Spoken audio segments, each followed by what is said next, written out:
Welcome back to another episode of Everyday Endorphins, a mental health podcast focused on the importance of finding joy and happiness in daily living. I'm your host, Stella Stephanopoulos, and this week I am so excited to dive into the topics of social emotional learning. Building our emotional intelligence skills, I think, is so critical, not only for kids, which is where we focus this interview on, but really for adults. And when we learn how to equip children at younger ages with the skills and tools to develop better EQ, it really pays off in the long run, especially in their adult life. And so this week, I had the pleasure of getting to speak with Lori Woodley-Langendorff on the podcast. She's the co founder of All It Takes, which is a nonprofit that equips youth and those who serve them with essential emotional intelligence skills to successfully navigate their lives and support their communities. Lori's also the author of SEL Muscle Mastery: 6 Tools for Building Resiliency and Connection in Schools and Communities, which offers practical tools that helps foster emotional balance and create the foundation for resilient, joyful environments. The take-home message from this book is that social emotional literacy is for everyone, and that's exactly what we get into in this episode. Fun fact, Lori started All It Takes with her 2 children, Shailene Woodley and Tanner Woodley. And many of you probably know who Shailene Woodley is. She is a acclaimed actress and producer, and she's been in The Fault in Our Stars, the Divergent series, and many other amazing films and TV shows. So it was so cool to get to talk to Lori and learn more about her path and really talk about, how do we master the art of emotional intelligence? Before we dive into this episode, reminder to like, rate, and review this podcast on whichever listening platform you prefer. Hi, Lori. Thank you so much for coming on to Everyday Endorphins. It is so wonderful having you here on the show today. Stella, thank you for having me. I just even love the title, Everyday Endorphins. It just gives me like good juju, just that. Like, it's like, oh yeah, let's go. I'm really, really Oh, happy to be here. thank you for saying that. We were catching up before this interview and I gave you a little bit of an overview of the show, but what I forgot to share actually is that Everyday Endorphins, the name was created about a little over 10 years ago when I was in high school. And I started a fitness blog called Everyday Endorphins on Instagram.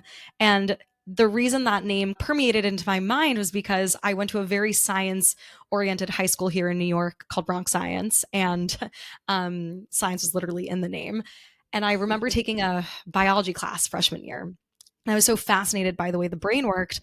And I also was, a new joiner to this rowing team, and I was a student athlete at the time. So I got really excited by this idea of like, well, everyday endorphins. Endorphins are that chemical that bring us joy, and we want to find that every single day. So I was learning about it in school. I share this because now in real time I'm reflecting on the power that the education systems have on how they shape us actually as individuals. I always loved science and neuroscience and eventually went on to study that in college. But now that I actually put the dots together, when I was a freshman in high school, we can thank my freshman bio teacher for instilling my love for science in me then, and Mm. helping to shape the name Everyday Endorphin. So I'm so happy that it gives you that feel good vibe when you hear it. Yeah, and I love that it's like you have a science name that most people are familiar with, but also maybe want to know a little bit more about. Like, what is that? I think I've heard that word before. And those of us who really know it, it's like great. And then others like, oh, and you bring the neuroscience into the name of your podcast. Just, it's all the way around a good thing. Thank you. Thank you. Yeah. And, I would love to kind of start this interview with just hearing a little bit more about you and your story and what that entry point was for you into education and really being a mental health advocate as well.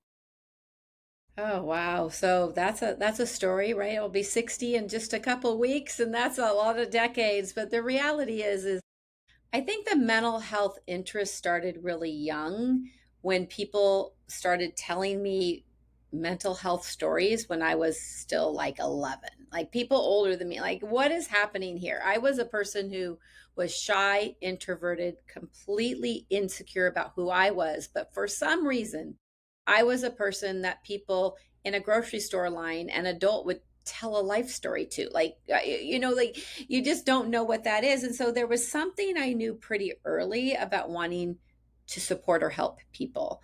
So that started early. Then, a psychology class in high school really changed some things for me.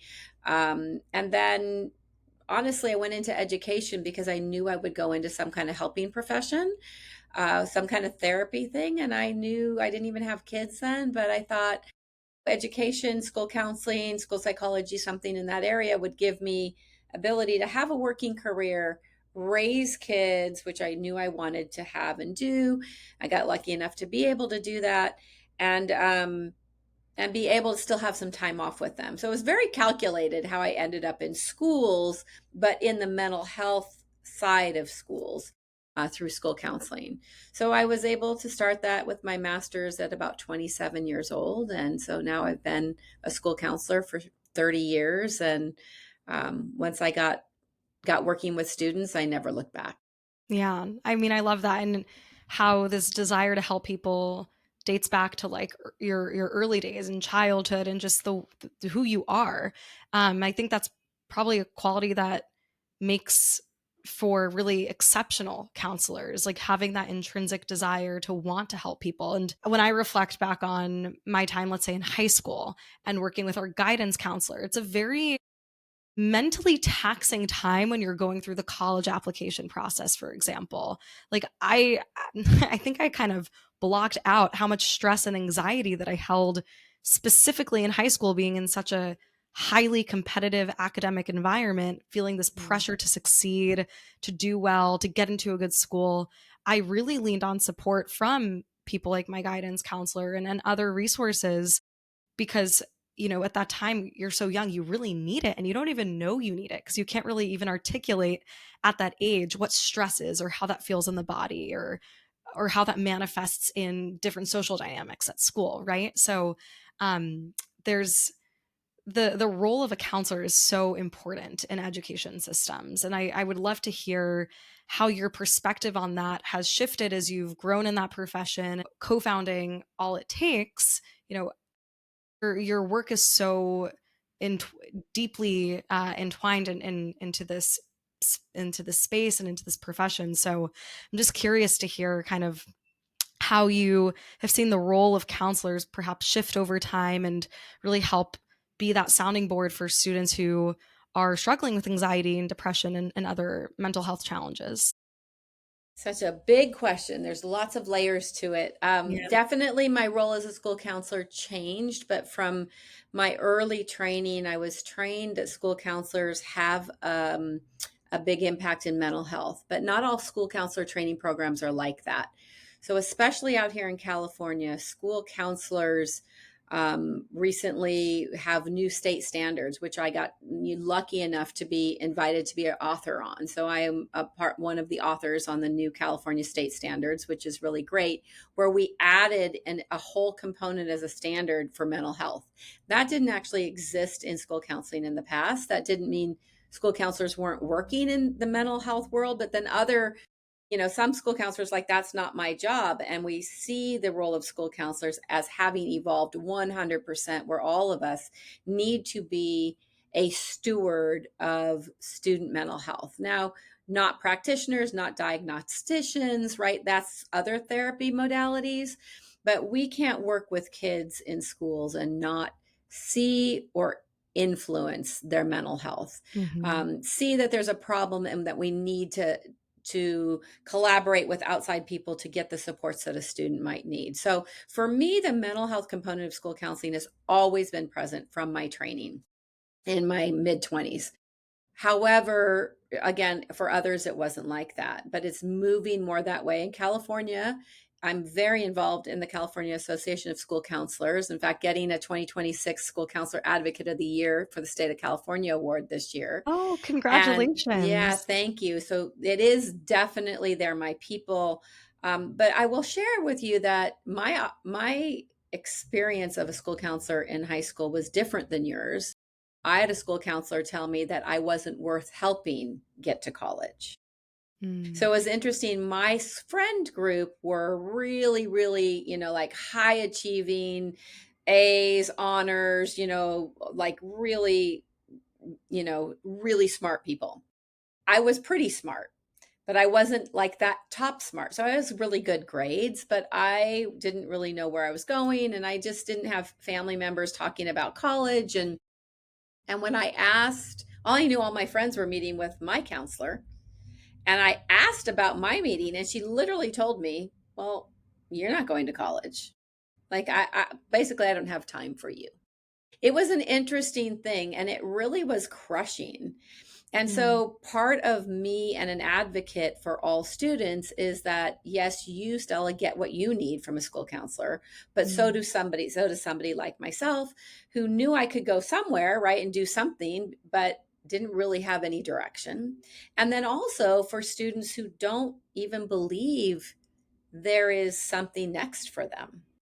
mm. And it's an amazing thing. Like you sit, in a high school with maybe 1,000 kids, 500, 2,000, like all kinds of different sizes. And you have as many different mindsets, skill levels, dreams, hope, unique genius. You have as many of those different things as you do students on campus. Mhm. And the beautiful thing about the role of a school counselor is that we get to be a champion for all of it, and the believer in something's there for you.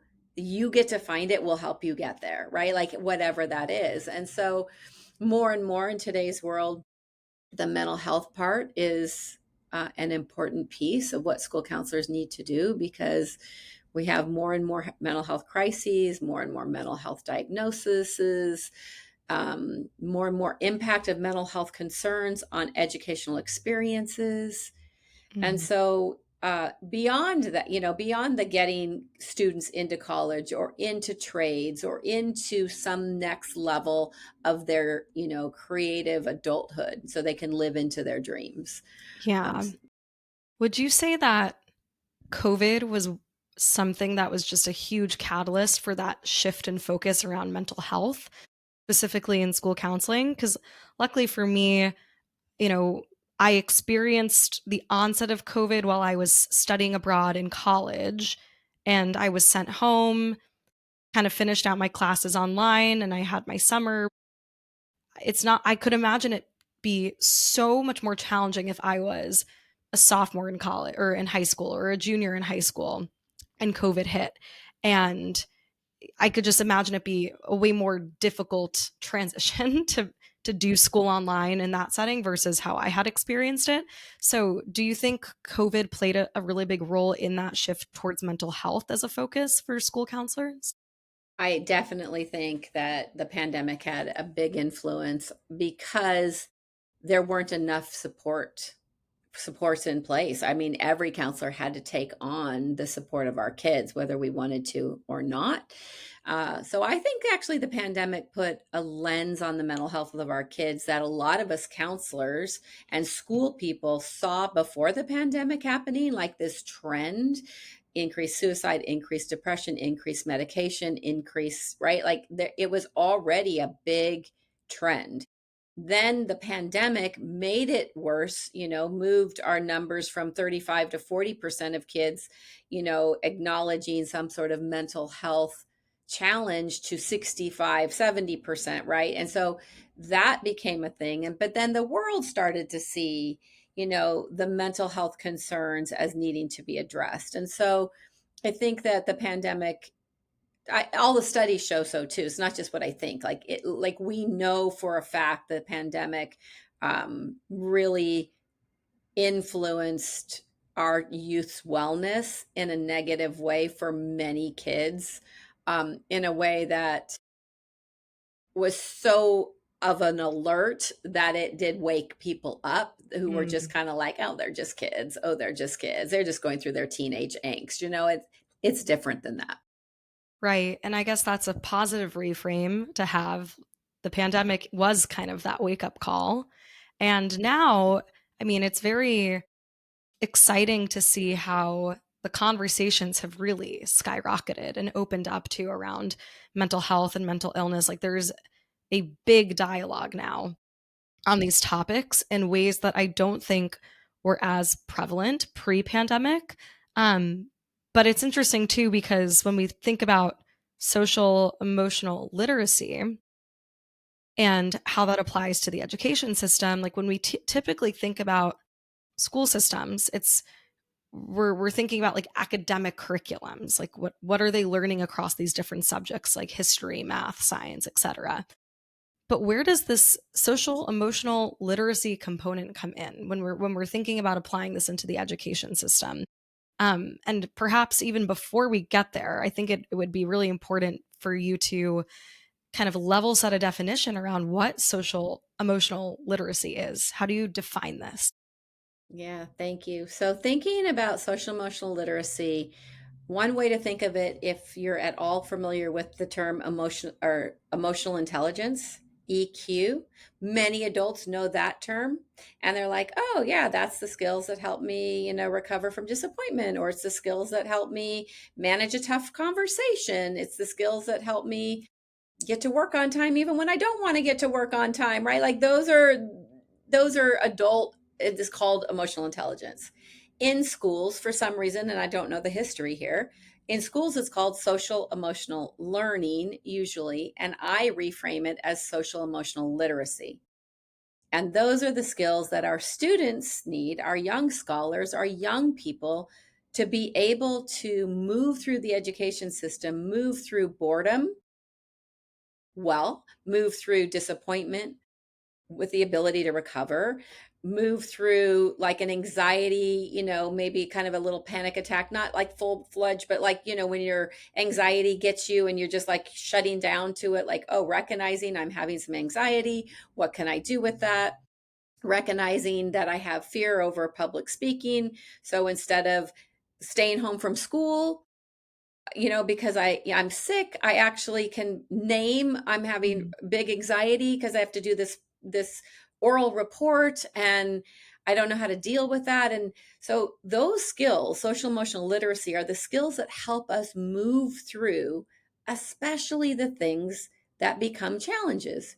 Move through a challenging friendship. And that's not just about our young people, it's about Mm. our adults too, right? Move through something that we're taking personal, whether it's at work or at home, with a parent, at family, in our family lives. The social emotional literacy to me are the skills that help us navigate our lives, both when our endorphins are high, where we can be a really gracious winner, right? Because some of us Mm. sometimes are like really poor winners, as much as we used to. When I was a kid, we talked about poor losers, but there's a lot of poor winners, right? And so how do you win something and not and celebrate for yourself, but not demoralize someone else? Mm. Mm-hmm. Those are all social emotional literacy skills. They're the skills that help us work well on a team, at school, on a sports team, at work. They're the skills that help us um, really move through grief. Nobody Mm. escapes grief, right? We're gonna face it. If we haven't yet, it's coming. You're not living on this planet long before grief hits, right? Um, and I think of literacy, schools do call it learning. And I think learning feels like a bullet point, like, Mm. knowing the golden rule: do unto others or treat others the way you want to be treated. Stella, how old were you when you knew that kind of core rule? Probably like pre-K, Right. kindergarten, like right when I could talk, right? Yep. I usually hear 4 to 6. That's the Yeah. window, right? Four to Yeah. six, which is what you're speaking to. Well, just knowing that doesn't change our ability to practice it. Mm. And that we see that happening in our world right now, right? That's such a good point. There It needs to be that doesn't. application. Yes. And so literacy means, like, once we know how to read, we don't think about reading. Mm. We just practice reading, and we maybe read more difficult passages, or we might get into poetry and different types of reading. And with your education, you did some pretty in-depth reading and neuroscience and stuff, right? So, but you don't think about reading anymore when you read. You might think about how much effort you have to give a certain Mm. type of reading. And same with math. And so we don't teach social emotional literacy as if it's a skill that we need to get so good at we don't have to think about it anymore. Mm. Well, I Right? think to that point, it's like what builds resilience when you face Yes, adversity in life. correct. I feel like some of the harder experiences that I've had in life have come from like this resistance to act in a way that I knew would be supporting longer term happiness, like making the tougher choice now to feel better later. But it's like, well, what if we could just make that tougher choice a bit more on autopilot? Like it just becomes a bit more second nature. So we're setting ourselves up for more success. And what I also hear you share is this ability to regulate, like to self-regulate. I feel like that probably is quite foundational to the skill sets that are in social emotional literacy and like what you were just describing, learning how to regulate your own emotions, learning how to stay calm under pressure, and how that skill in and of itself actually permeates across all parts of life, managing relationships, friendships, work, everything. And all ages, right? We need to be able to do that as a kindergartner, or when we, or we need to learn how, like a kindergartner is going to be more reactive, a 2-year-old's going to be super reactive. And it's our job to help move reaction into response, Hmm. conscious, intentional response. And so we have to teach it, practice it, fall down, get it wrong, practice it again, right? And if we don't do that, if it's just like, oh, word of the week, we're talking about compassion, check the box, we're done, but we're not actually practicing Mm, compassionate traits, practicing compassion, and then going, ooh, I was not compassionate there, and recognizing when we aren't mm, compassionate or we are not in self-regulatory manners, right? When we're not doing those things, we're not in our literacy of social emotional or emotional intelligence, and we're mhm. also not thriving in our potential. Right. And Exactly. I think you said something called autopilot. It's so funny because I do this activity with people that is really just lands the autopilot thing. And I Mm. know you're holding a mic there, but just cross your arms as best you can for me. I've never done this on a podcast, but I'm doing it. So you got your arms Let's crossed, see. right? Yeah. All right. So how easy was that? Well, minus the mic, normally it's easy because you just remember Yeah. exactly how Right. to do it. You don't Yeah, think so about it. you don't think about it. Autopilot. I call it autopilot. You said Mm. that word, which made me think I'm going to just do this activity with you really quick. So Yeah. it's autopilot. You cross your arms. You don't think about it.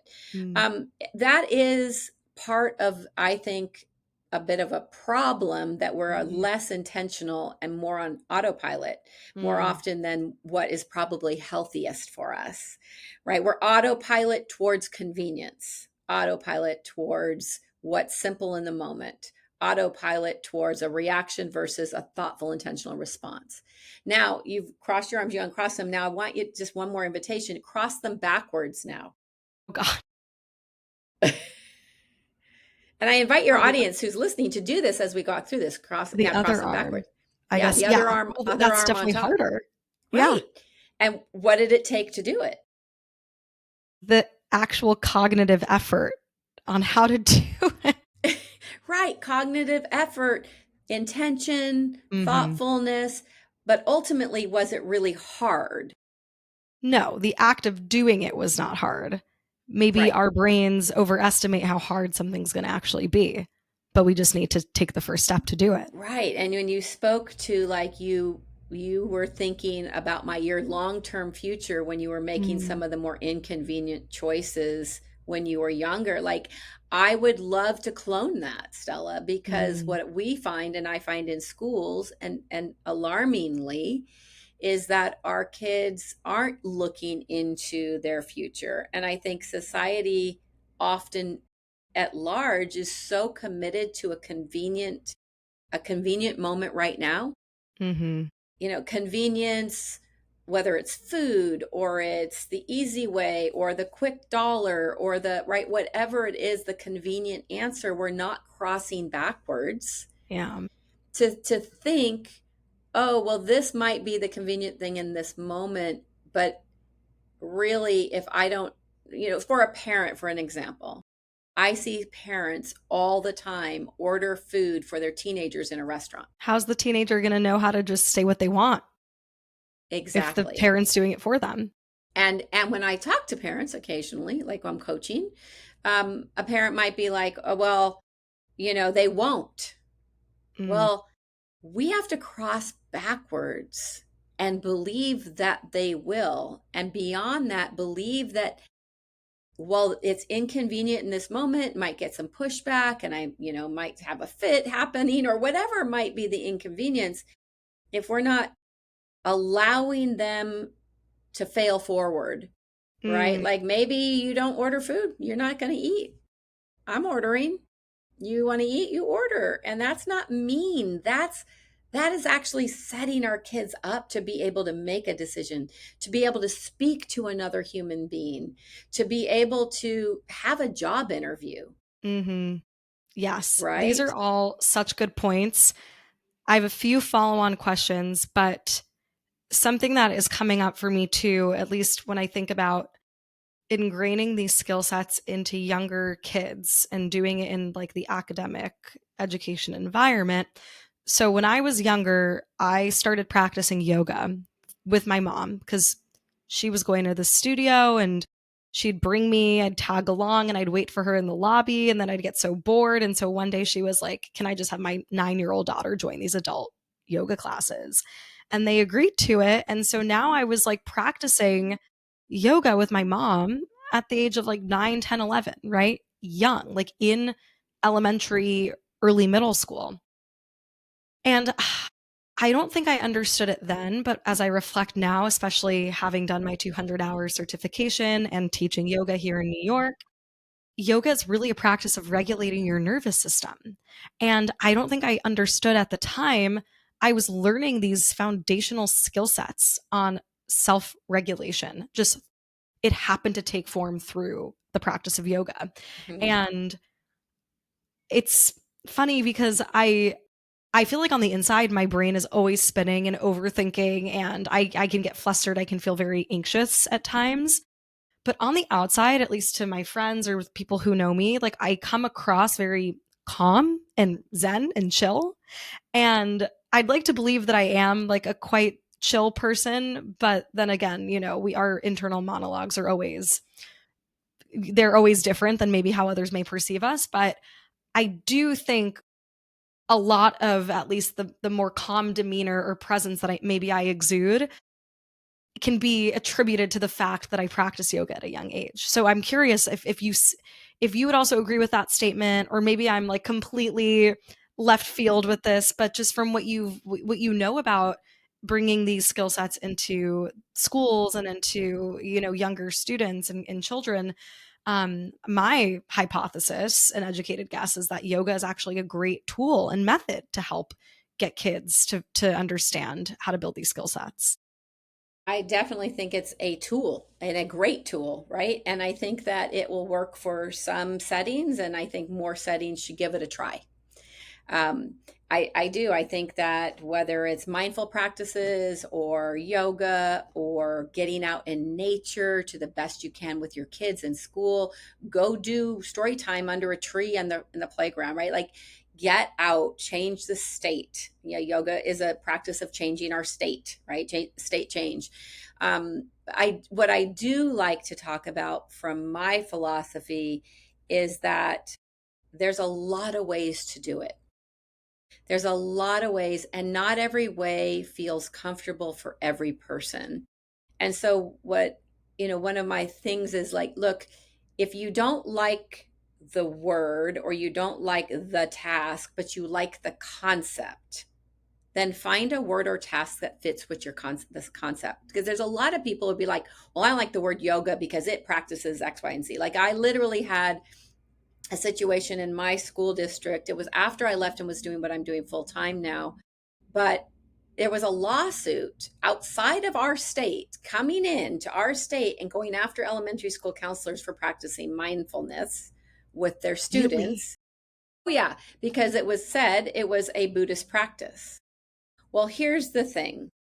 Mindfulness maybe had some, I mean, I don't know. I think the word meditation or mindful, one or the two, literally did have, like, when you trace it back, it has its roots way back in, Mm, Buddhism. So, okay, that feels scary for some people, right? That, okay, I get it.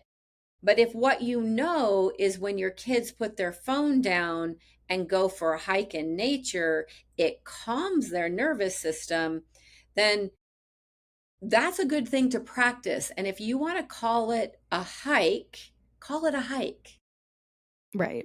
right? Because Yeah. it is what you're saying, the process of self regulating, the process of slowing down, balancing our neural responses, right? And so for me, I think it's so important that we don't let good concepts Mm, get derailed because somebody like SEL.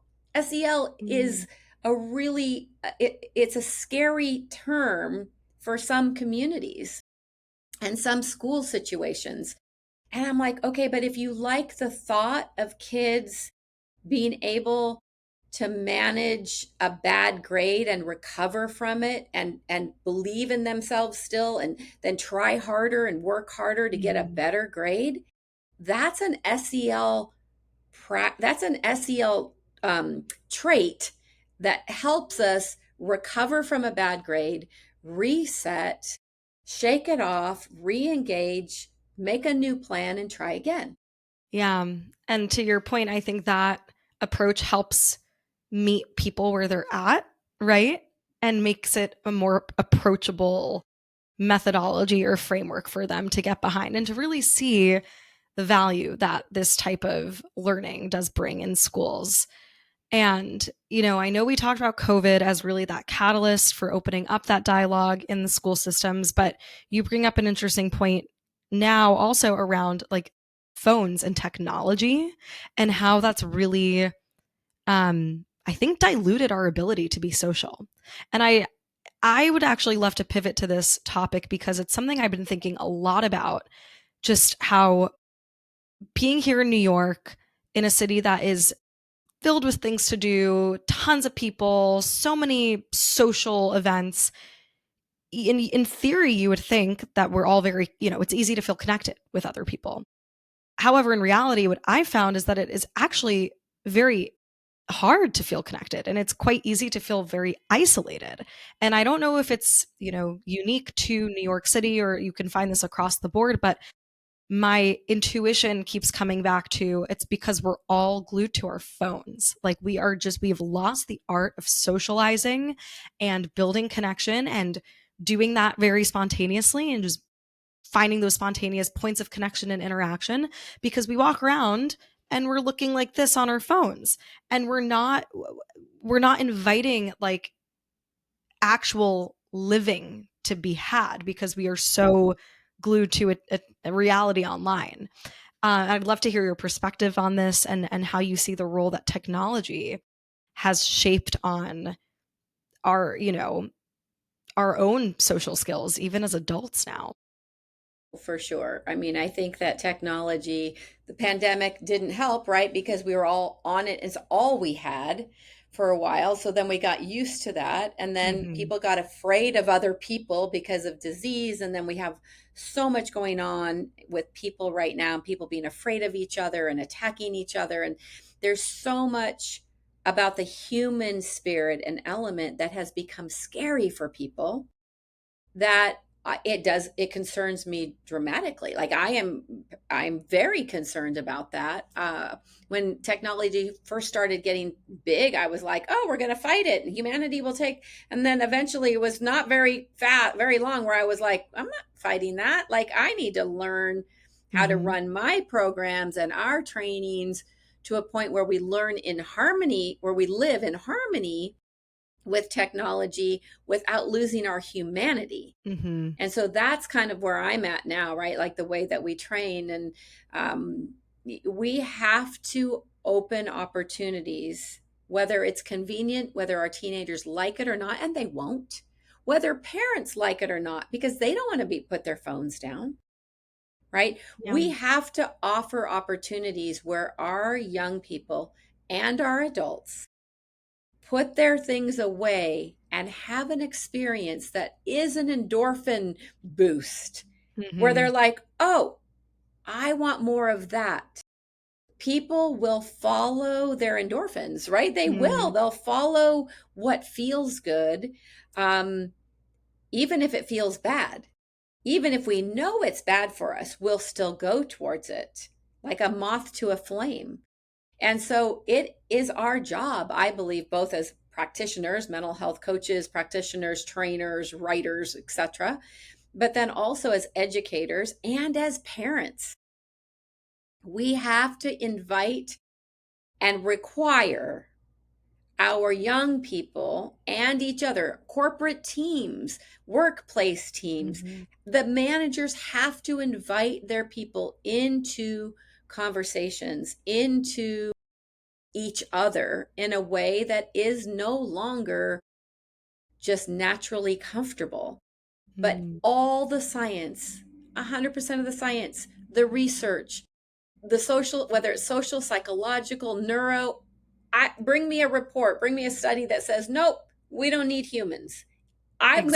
I'm going to say to you, I think it doesn't exist.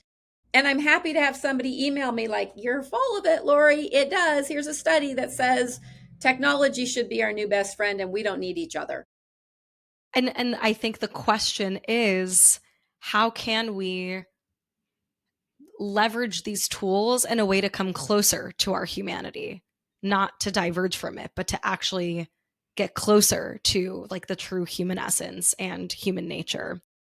But it's this like cyclical thing because the humans are the ones controlling the technology at the end of the day. So how do we take control of ourselves so that we know how to engage with these platforms in the right way? And so that's I think the new challenge now with AI, for example. That's like this is the newest part of the technology revolution that we're in, right? Like it's the AI revolution.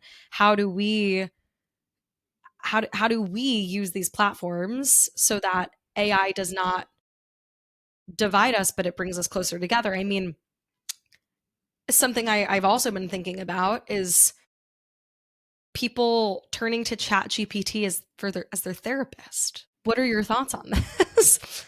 There's a lot of So, so, polar, so that, so it, so views. it's kind of like the difference between an experiential opportunity to be with another human and to feel what that is and a PowerPoint bullet. You know, you get a PowerPoint or you get a slide deck, right? And it's like, here's your bullets, here's your info. It's the golden rule. You know it. And that's what AI is giving us, right? It's giving us 1, 2, 3, do this, say this, think this, say this, don't do this, do this, right? That's what's happening. But the reality is it's taking away our intuition, it's taking away our ability to lean into our empathy outside of us, because even if you ask, AI to do an empathetic thing or tell you how to handle a situation, and empathy is still a checklist. Mm, And we need to have our checkpoint in our hearts. We need to check in with ourselves. Now, the challenge is going to be, how do we do that? And you ask that. Well, here's the thing. It has to be cross backwards. It mm. has to be that. Otherwise, we will fall victim to an like a society that doesn't think for themselves anymore. And that's That the that's my biggest fear is that 100%. Like, am I losing my ability to think critically because I use AI so frequently every single day? Yeah. So I think that you check that. Like, are you putting your genius into AI and it's making it sound better? Or are you asking AI for your genius? Mm, it's a good Are you rhetorical question. are you I don't know if are I should answer that one live. yeah, well, some rhetorical questions are just for mulling on, right? Mhm.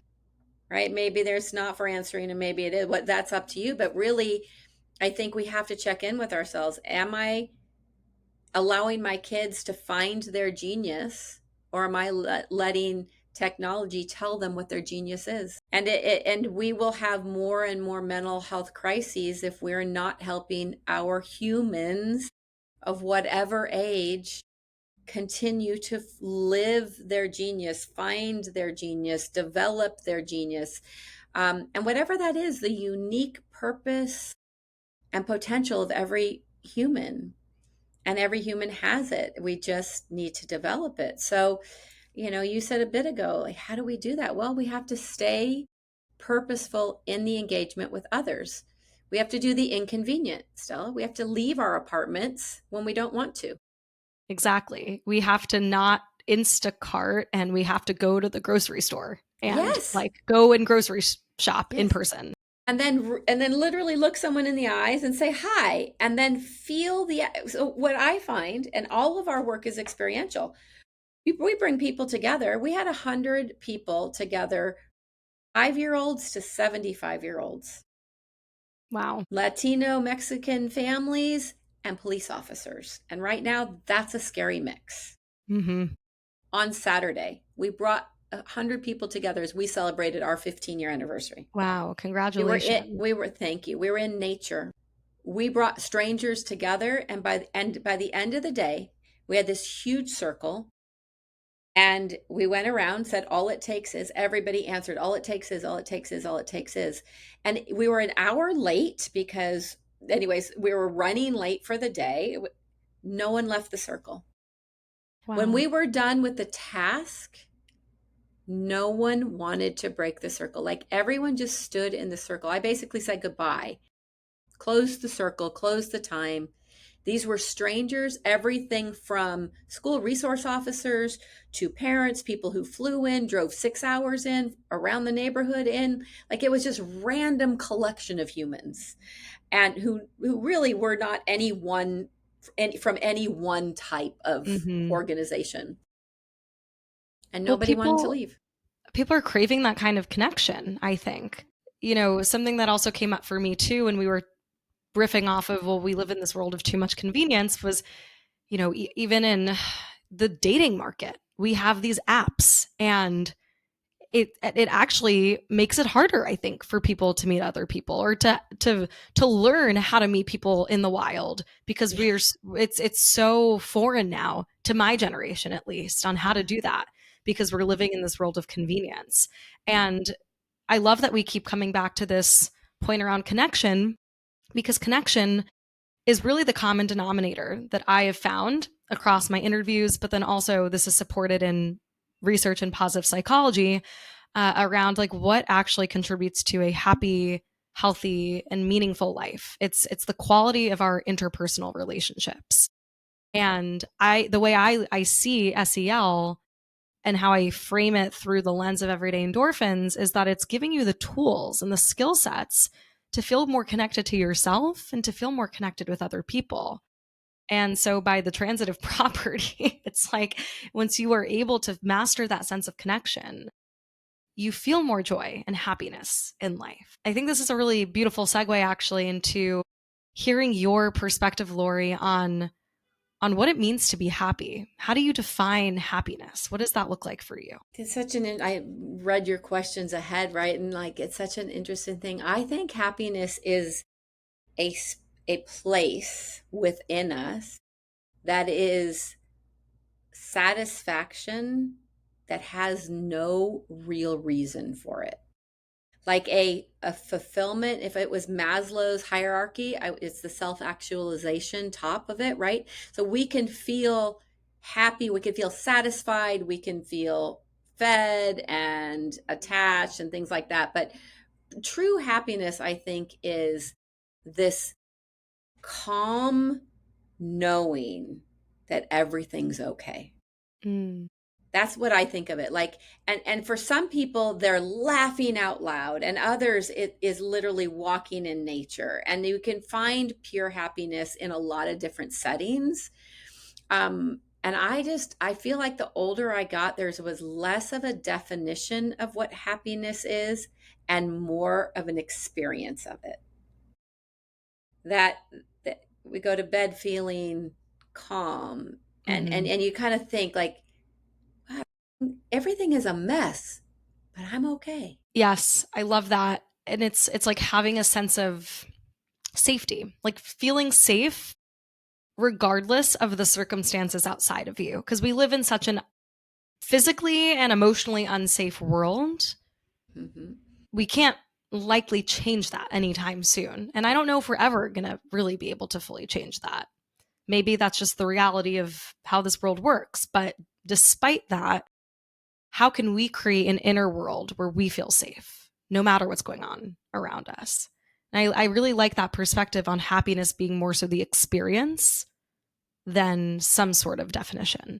Yeah. And there's a lot of studies. I have a friend who wrote the book, Happy for No Reason. And she's like one of the first authors of happiness and did so much study and research. And you're doing it, right? So I think that there's a lot of definitions, which is why I love that you ask everybody that at the end of your podcast. And I just feel like there's this nirvana, this calm place inside of us that reassures us that we're enough, that whatever's going on, we're going to be okay through it, even if we're not okay. Like that's that. It's like a weird thing, right? Yeah. And, I really love that perspective because there's this common misconception around happiness, equating this with toxic positivity. And that's exactly what it's not, right? Toxic positivity is just saying, "Oh, hey, just be happy," or we have to be happy all the time. And that's not what this is about. It's actually about acknowledging, life is hard and that's okay. And how do I remain joyful despite Mm-hmm. all the stuff that's going on around me? Like recognizing the realities of life. How do I dance alongside all of that and still feel a sense of joy and fulfillment from it? Yes, and not feel, yes, there's so much guilt that can come with that, with so much pain in the world. Like Mm. there's so many things that we could get caught up in that derail happiness. So when it's coming, like, so our head could get us all in that stuff, but I think there's something in our hearts, in our beingness, Mm. that is a subtle place of happy, a subtle place of it's okay, I'm okay, and I'm going to go do the next thing that's going to keep me okay and at the same time be in service to others. For me, that's what happiness. I love that. And as an offshoot of this question, it's the question that I land with every episode. What is something that brings you a bit of endorphins every day? Like, is there a practice? Is there a routine, a place, a person, a thing that just grounds you and brings you back to that state of how you define happiness? Yeah, I think home and my yard or being in nature. So I travel a lot. So if I'm not at home, I'm in nature. I love to garden, my hands in the earth, right? Like vegetables from the garden. Like for me, that is a place where I find deep calm, deep joy, happiness, and just a sense of reassurance. And being at home. So Yeah, yeah. nature definitely just getting to ground yourself in nature and escape, if you're more based in a city, like escaping the chaos of a city, it does wonders for at least my nervous system is to just get out in nature and um, get to find a little bit of peace and quiet, right? And I love that. Thank you so much, Lori. It's been such a pleasure having you on the show. And, I'd love to have you share where my listeners can connect with you, can follow along all the work that you're doing, and also where they can purchase your book. I know we didn't even really get to dive into the book, but it really, I do think, sets the foundation for your expertise and brilliance around SEL. So, where can my listeners to stay plugged into what you're doing and building? Thank you. So, for the book, which is SEL Muscle Mastery, thinking about our muscles need to be flexed and practiced in order to be strong, can be found at selmuscles.com. And then allittakes.org is the organization where you can see so much of the work that we do with youth and educators and parents and workplaces. And so selmuscles.com and allittakes.org. Amazing. Thank you so much, Lori. Thank you, Stella. Thank you for the opportunity to be here in this conversation with you.